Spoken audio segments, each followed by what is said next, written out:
कधीच नाही चुकणार तुमचे फेवरेट टीव्ही शोज झी5 सोबत, तेही एकदम फ्री। टेन्शन मध्ये का होईना आईचा मान दिलास तू मला। चुकून बोललो, सॉरी। सॉरी काय, आईच आहे मी तुझी।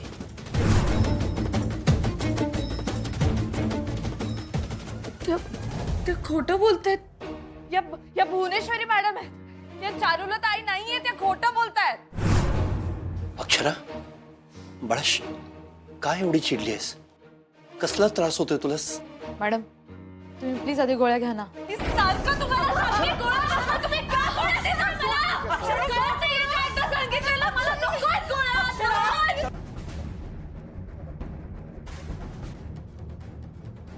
अक्षरा बाळा, गोळ्या का घेत नाहीस तू? तू औषधं घेतली नाहीस तर बरी कशी होणार सांग मला। घे बघू गोळ्या। मला वाटतं तुम्ही सगळे बाहेर जा। फॅमिली समोर पेशंटला आवरणं अवघड जातं। आम्ही बघतो काय ते, तुम्ही प्लीज बाहेर जा। नाही शांत होतील तर राहू दे सगळ्यांनी इथंच। अक्षरा, औषधं घे। एकदा सांगितलं ना, मला नकोत गोळ्या। हा बरं ठीक आहे। अगं पण तुझी तब्येत कशी सुधारणार? मला काही झालेलं नाहीये, ठीक आहे मी। अगं हो, पण शरीराचे असतात तसे मनाचे पण आजार असतात। सांगितलं होतं की नाही मी तुला?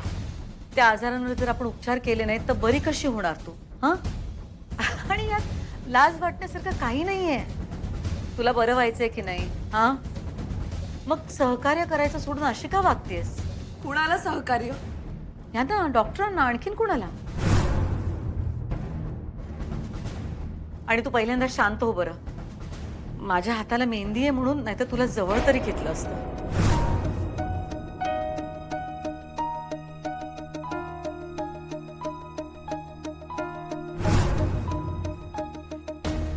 बाबा, मेहंदी काय?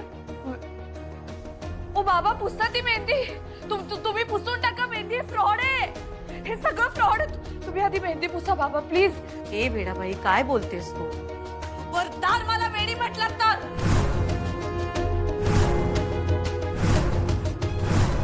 अगं तू काय एवढी हायपर होतेस? तुला बरं नाहीये की नाही?